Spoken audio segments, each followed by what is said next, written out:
lot was made that the Browns were involved in talking to Jadeveon Clowney, one of the big names still out there in free agency.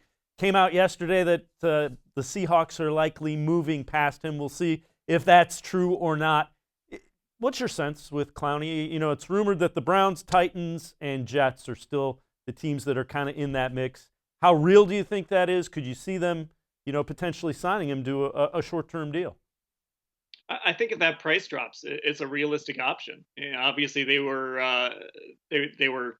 in on Clowney a little bit. The price didn't quite match up, but I think the Browns want to be aggressive and they want to add more pass rushers. And you could realistically, if you sign Clowney, you can move on from Olivier Vernon. You can make it a front-loaded deal, and maybe make it 2 years or something. Where after 2 years you could get out of it. Think about the Sheldon Richardson deal that they signed last year. Except obviously this would be more expensive. As that price comes down, though, I think it could become more realistic that the Browns could really remain in and maybe even bring in a guy like Jadeveon Clowney. I wouldn't rule anything out with how aggressive this front office has been, and he's still a young guy too.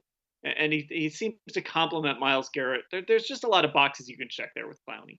And Clowney, a lot is made, oh, he only had 3 sacks. If you saw him play, he's a guy that people have all kinds of trouble blocking. He is very disruptive.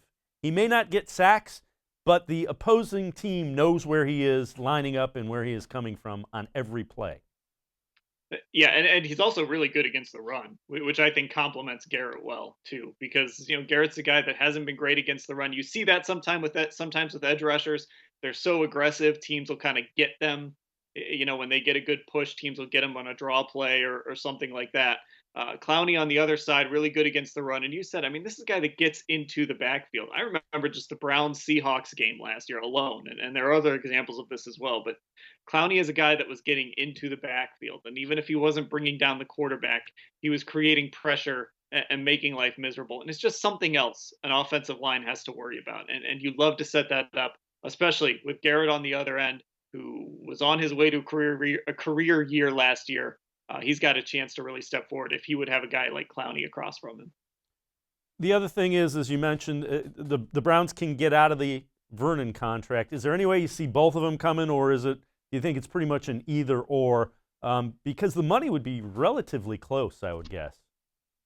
Yeah, I think so. As Clowney's price drop, so I think it would be an either or. I don't think you can have both guys because if you're going to have Clowney, you're going to play him 80% of the time on that end. And so then Vernon, of course, would lose those snaps, and Vernon would want to play, starting caliber, starting number of snaps. So I think it's an either or. If you sign Clowney, Vernon's out the door.